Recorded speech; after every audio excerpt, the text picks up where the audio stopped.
me make sure my phone on do not disturb.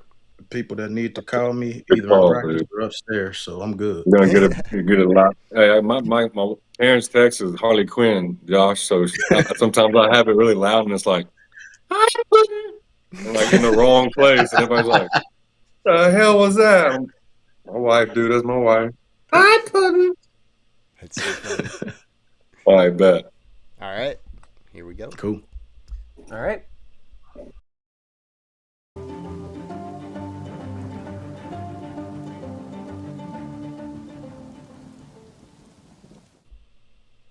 What's up, everybody? Welcome back to another episode of Bucco Territory, presented to you by the Foul Territory Network. I'm your host, Noah Hiles, and joining me, as always, are my co-hosts, Josh Harrison and Platinum Key, a.k.a. Mark.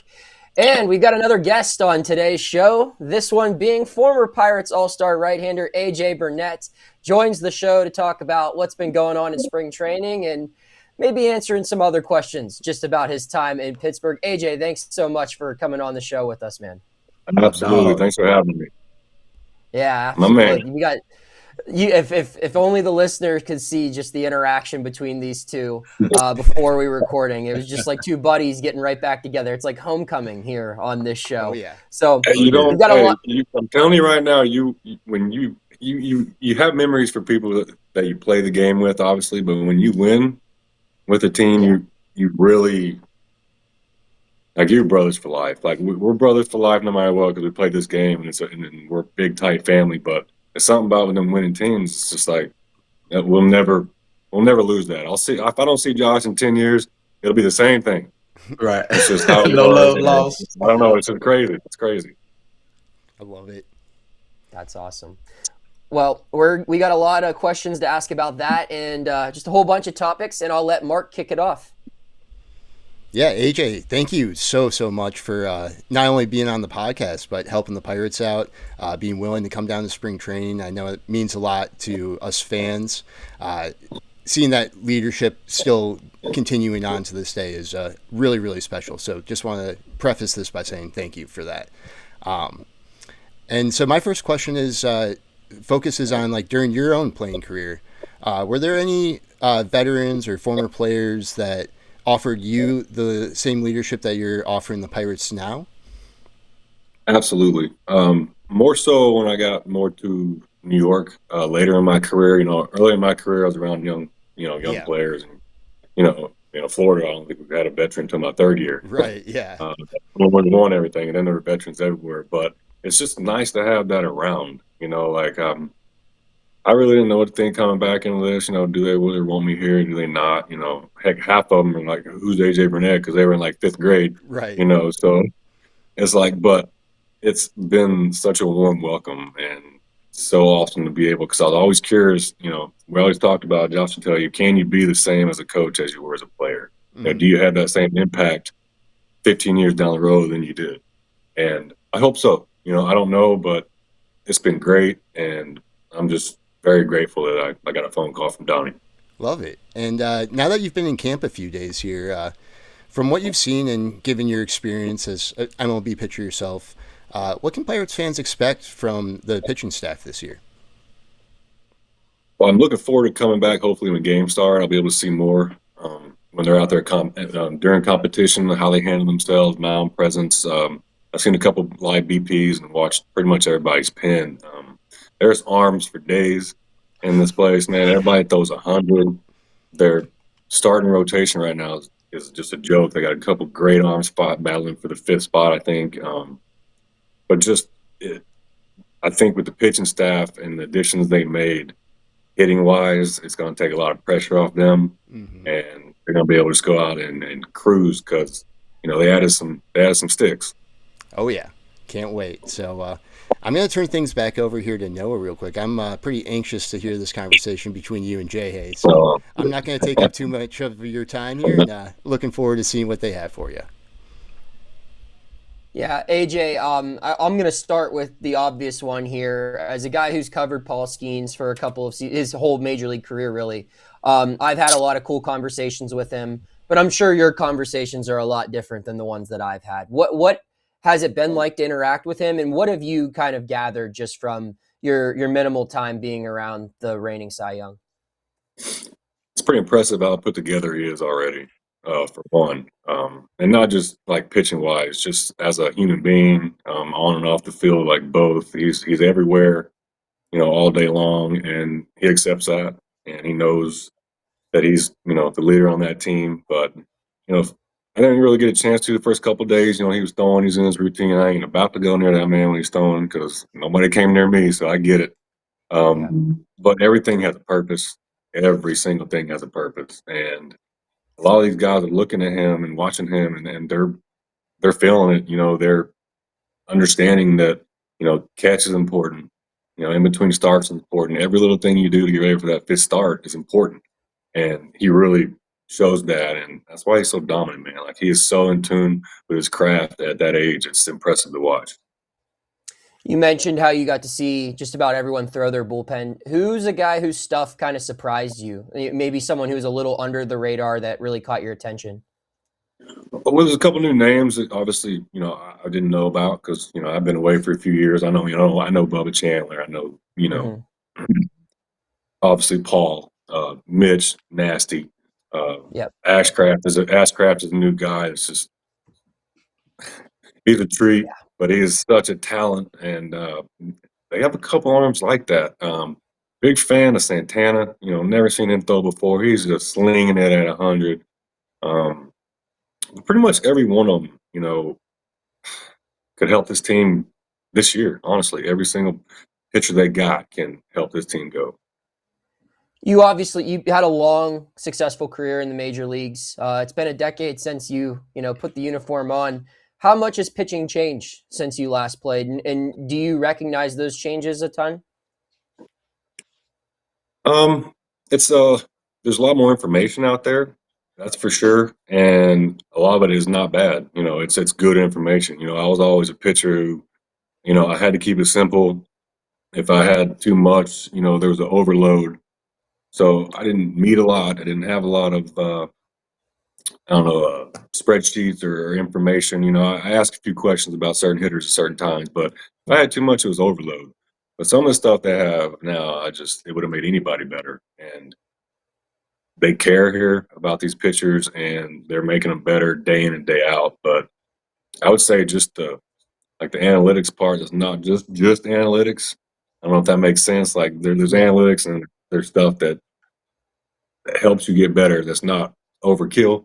And we're kind of mixing both now, which is great. So it's going to make these kids way better. Like, the girl in there, they have these, the kids in there from college that are smart as whips, right? Like, just little geniuses. And I was like, man, where were you at 10 years ago? Where were you at 15 years ago? I could use this stuff. And she's like, I was in 5th grade. I was like, well, that explains it. But just really good stuff going on there, information-wise, that not necessarily has to change anybody, but just gives them an idea how to get better. And my last question for you, before we throw it over to Josh, is the last show we talked about how the Pirates are going about trying to establish a winning culture. That's kind of something I think that's been missing since the turn of the pandemic. It felt like buy-in was kind of scattered, but that was a big message from Don Kelly. Obviously, the first week of team workouts. I think that's a big reason why they brought you back, to kind of be around the guys and everything. How did you go about trying to establish that winning culture when you first arrived in Pittsburgh in 2012? Man, to be honest with you, I didn't have a choice. I showed up there, and everybody in that locker room made me who I was. And Josh will tell you, like, I had a presence, I had confidence about myself, but when I showed up there, like, there was no, like, you're going to lead us. Like, you're our guy, no matter what. I didn't even know I had that in me until I showed up in Pittsburgh, and those guys brought it out. So it's just, it's a special time, man, and a special spot for me in my career where I could have easily went home, after 2012, but went in there with open arms, and it was the best damn thing that ever happened. Awesome. Well, I think that segues right into me, obviously, with that question. My guy, what you saying, eh? JJ, what you saying? Good to see you, man. Always. I brought that wiffle ball up to them. Earlier. And they were like, "You did that in the locker room?" I was like, "Bro, I was hitting tanks off the TVs." That's that until hand-eye Josh came coordination. up, and then I went over. But Yeah, what they don't know is we talking about rain delays. We used to be in a locker room, and Oh yeah, yeah, yeah. AJ had to hit left-handed, and position players got a chance to pitch. That's probably why I pitched so well when I got a chance to pitch.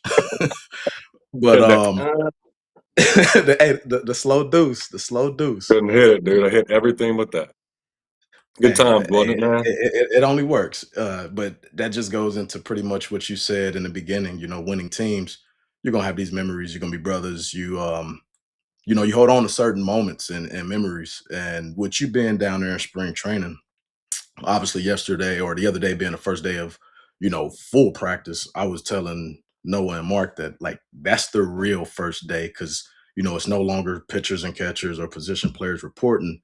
And with him speaking on that culture, it's funny. I was laughing when you said that you didn't know you had it in you because the last episode, you had us all fooled when you came because to us, we thought that that's what you had been doing, and that's something that I think this team needs. And from what I can remember being in spring training, we didn't have guys like yourself that were able to come back. And when I say yourself, I would say from like a younger presence, and that's no disrespect to Bill Mazeroski or Bill Verdon, those guys that came because those guys had a lot of knowledge, and we Sure. always welcome them back. But as well as I do, being able to you know resonate with somebody that is just a little bit closer to you in age can definitely add a little bit more value. And it almost seems like the way that DK is going. And it's something that Pittsburgh has missed. Am I wrong in saying that? No, you're right. DK gets it, Jay. He gets it. Like, he mentions grit. He mentions, competing blue collar between the white lines. And that's all I did, Jay. Like, I just went out there and pitched, and I didn't worry about AJ for the first time in my career, and everything played out. Like, you just got to go there. The winning culture is built on the field and in the clubhouse. Like, we all know that. Yep. But they're going to respect you when you go out there and you just compete day in and day out at 100%. And if you get your ass handed to you, guess what? I'm going to come out tomorrow. I'm going to compete 100% day in and day out. And that's what we did.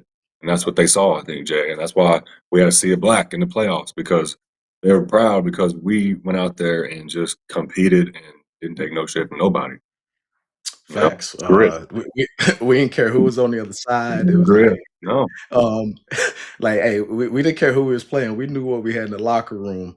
And Yeah. you might not feel like it, but I had said it in the last episode. I said before you came, and granted, I had only debuted in 11, but just being in the organization, knowing where they were, I said you brought a sense of freshness of like pretty much letting everybody go be free. Where we had so many losing seasons as an organization, everything was kind of uptight. You were pretty much what we needed at that time to kind of, hey, get off their back. I got it. And whether you realized it or not, that was something that helped a lot of us throughout the course of our career because, you know, when you got a team that's losing 19, 20 years in a row, everything's going to be micromanaged. Having guys like yourself Absolutely. come from other places, that was a breath of fresh air because, it was no longer, hey, I'm gonna just do it like Dumb and Dumber. I'm pointing at AJ like he see bass. Coach, go to him. Like it gave us a sense of like, okay, we know if anything, we got each other's back in here, and that definitely led to what was on the field. And do you see a little bit of that possibly? Obviously, these offensive hitters, they've signed some veterans. Yep. I see, obviously, we know how special Pittsburgh is as a place. And Pittsburgh is yearning for that winning team. Right. I can see, would you agree that this is a year that Pittsburgh, this team, has a chance to, I don't want to say etch themselves in like history, but we know how serious of a matter winning is in Pittsburgh. And they make the playoffs this year.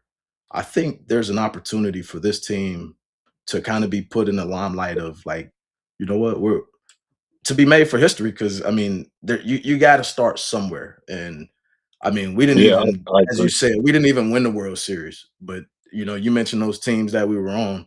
You would have thought that we won the World Series. Yeah, right. I mean, I think obviously talent's there. We all know that. Right. It's the big leagues. It's the big leagues. But there's a sense in that clubhouse now that like they want that culture back. They want that that unification back. They want the family. They want, the pitchers want to hang out with the position players. Cool. Position players want to hang out with the pitchers. Cool. Everybody, like, we all hung out together. It didn't matter what position you were. It didn't matter who you were. Like, we enjoyed being around each other, and they really want that. And my main message is, like, look, go get it. Like, it could be anybody. It could be, O'Hearn. It could be Skeens. It could be Davis. Anybody can step up and unite, but you just got to want to do it. You know what I mean? And, I didn't give y'all a choice. Sometimes, it was like, let's go. We're going. But the fact that we all just did and y'all did, it made us all stronger and tighter together. So I think something special is possible for sure. I'm not going to sit here and say Pittsburgh's going to win the World Series, but don't be surprised if there's a sea of black at the end of the season again. For sure. But yeah, just to add on to that, I remember, man, you were in the back of the plane, and the plane ain't like that now. There's no everything's changed. It used to be, hey, Yeah. if you ain't got 3 years of service time, you sitting in them first couple rows, and you doubling up. You better look straight. And I remember one flight, you go, if you want to have some fun, come to the back. I said, I take this as my cue. I'm the youngest of three. All you got to do is tell me once. And from that moment on, I was in the back. But at the same time, I think that's when our team realized, like, yeah, this ain't the days of the past where, like, yeah, you're gonna take a little bit of crap being a young dude, but like he's doing that to say, hey, you got to be able to take it because you definitely got to dish it.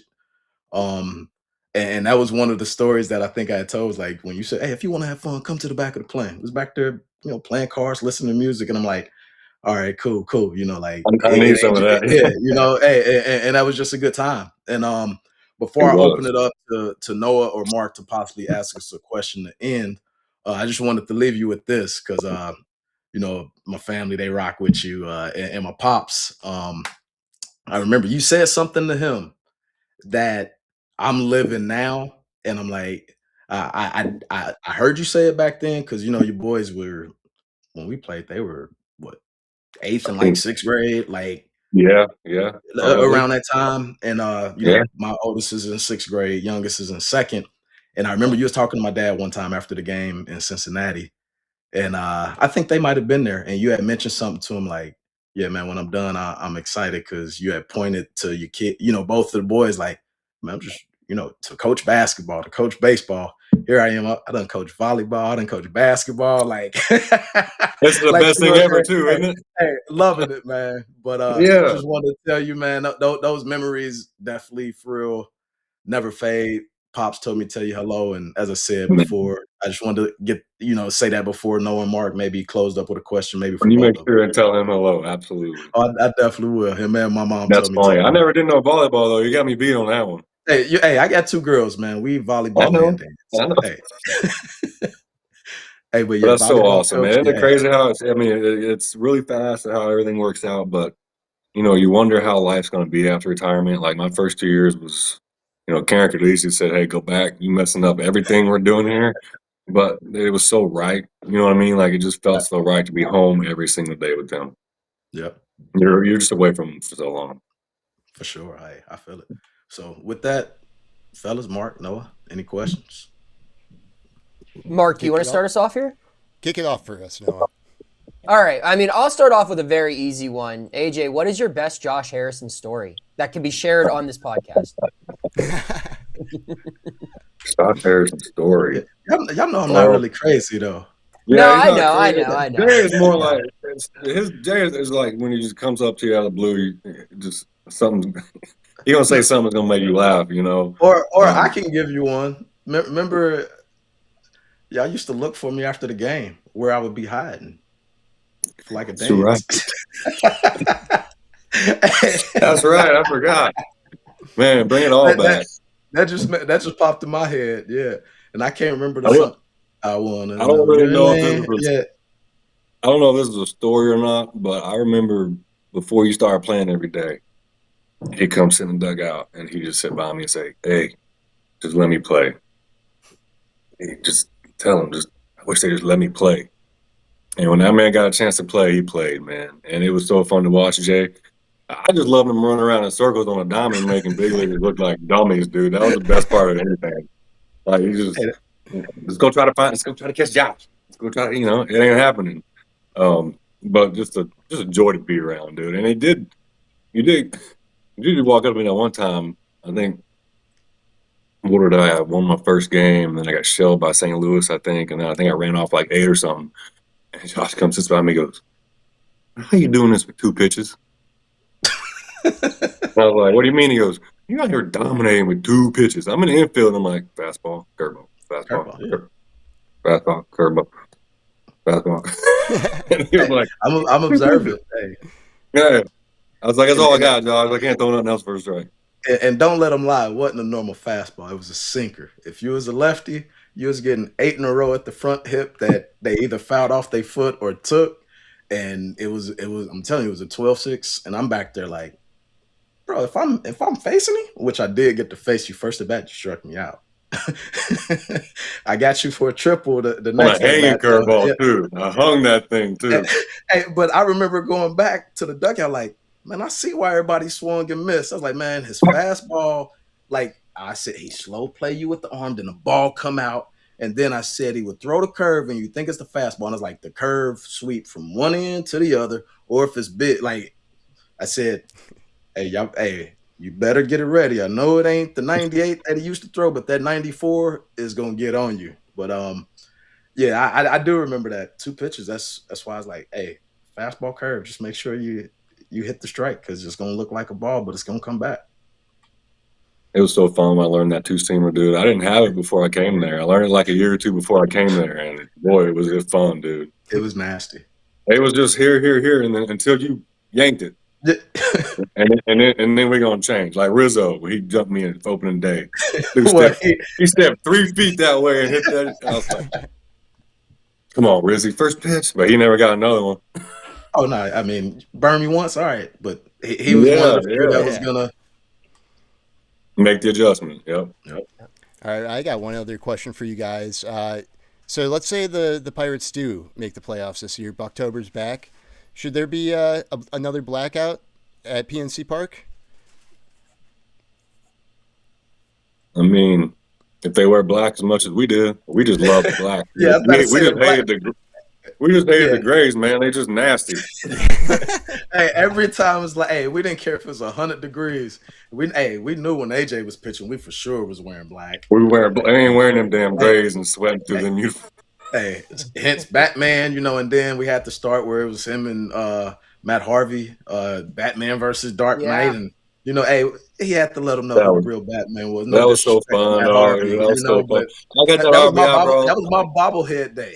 I'll never forget. I remember. My whole family was there. Oh man, it was.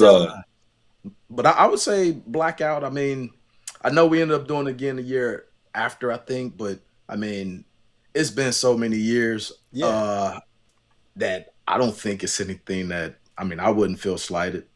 However they gonna pack it, I think it needs to be packed. Pack it. I agree. I mean, it could be something that they kept going and going, right. But it's it is a different team and it's their team. And got to get there first. Yeah. Yes. They got to get there first. Then they can worry about what they wear. Right. Yeah. I think part of the great thing about the blackout too was it was just organic. Like it was kind of like the city just decided on a whim, like, hey, this is what we're showing up in. This is the vibe. This is the energy we're bringing, and it was just perfect. I mean, everybody in the city driving in, dude. Everybody had it on. It was incredible, and it was loud. It was. It was awesome. AJ, having covered the team for a while, you hear stories about the 13 through 15 years and just, some of the behind the scenes stuff.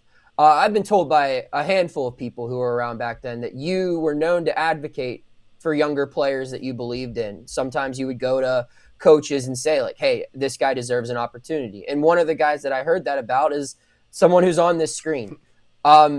What made you want to go to bat for a young Josh Harrison back in the day? What made you believe in him?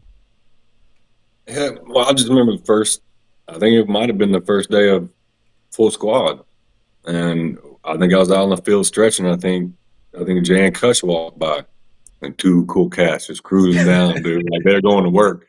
And they both just looked at me, and Josh went, and the coach went, and they just kept going. I was like, ooh, I like these two, man. I like these two. That's the first time it started right there because I knew he was a gamer. But that's what it comes down to, is being a gamer, wanting to be in there every single day. And like I said, before he became that guy, you could just tell, man, he was tasting it. He wanted it so bad. And why not, man? That's a good player right there, man. That's a good player. He's a good teammate. And I'll go to bat for somebody like that any day of the week. Don't matter if you're young, don't matter if you're old. Mark, I have one final one, but I'll let you ask something if you got it. Nope, go for it. All right. Before we wrap this up, 17-year-old Noah would have been pissed if I didn't ask you this. Tell the story behind the sit the F down moment. I thought it was Behind the what? STFU. That the sit the F down to Hanley Ramirez. That you know.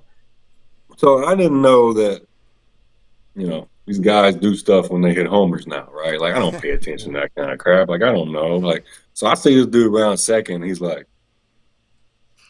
he's doing something. He's doing something, and I'm like, what is this, man? So it just fired me up, and then I think I might have been down 2-0 on him or something. I can't remember, but I was just fired up. I just wanted to punch his ticket so bad. And, like, after the game, I realized that wasn't even toward me. Like, he was just doing his thing because he hit a homer. And I was like, dang. And I threw a couple pitches, and I threw one right down the middle. He called it a strike, and he was like, I was like, oh, no, you did not just question that one, dude. No. So then I think it was a 3-2 hook, and I got him, and then immediately drops the bat down and starts complaining about the other pitches. And I was just like, man, let's go sit the fuck down and shut up, man. Let's go. And I've said that a million times in my career, maybe not that vocal or that, obvious, but I was done with it, dude. I was like, just go. I'm tired of seeing you up here. Just go. And it's funny because I saw him next spring training, me and Locke were in left field. I think he got traded to, was it Red Sox? Yeah. Maybe. So, yeah. So he came over with his short sleeve shirt, all jacked, and Locke's like, here comes your boy. So we're just sitting there. He didn't bring nothing up, man. He walked up to me and goes, hey, Poppy, how you doing? And I'm like, I just grabbed his arm and I'm like, yeah, you're getting all hooks, bro. You're getting all hooks this year. But he never said anything about it, so I think he understood that it wasn't really it was personal, but it wasn't personal because, like I said, I don't know what these guys do, but it obviously wasn't toward me, and I thought it was. But I was fired up anyway, so it was perfect. Awesome. All in the game, right? I mean, you can keep it between the lines. You chatter, and then after the game, it's over. 100%, man. 100%. Yep. That's competition. Awesome. Well, it is. It brings it out of you, man. Yep. Before we wrap up, I want to remind everyone to hit the subscribe button if they haven't already. We're on a mission to 3,000 subs, and we can't get there without your help. So please continue to subscribe to Bucco Territory. Also, check out our Bucco Territory team shop where you can get all the good merch here. You got the shirt. I'm going to be able to do this by memory. What's after the hoodie here? There's the hat, and I believe the bag's coming next. Oh, there it is. Look at that. And then you get the ball cap. Oh, yeah. Yeah, there we go. So you guys got to figure it out, man. Yeah, we're working on it. It's still spring training for us too, AJ. Come on now. So on behalf of our guest, AJ Burnett, and my co-host, Josh Harrison and Platinum Key, I'm Noah Hiles, signing off saying thanks for tuning in to another episode of Bucco Territory presented to you by the Foul Territory Network.